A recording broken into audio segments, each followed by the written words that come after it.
Good day, it's Pele Dlamini here with the latest football update.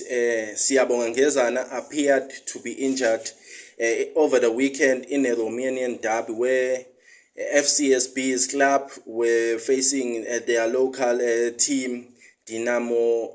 I can't pronounce the name, but it's a Romanian derby. So Ngezana appeared to be injured, but the football manager said he couldn't continue.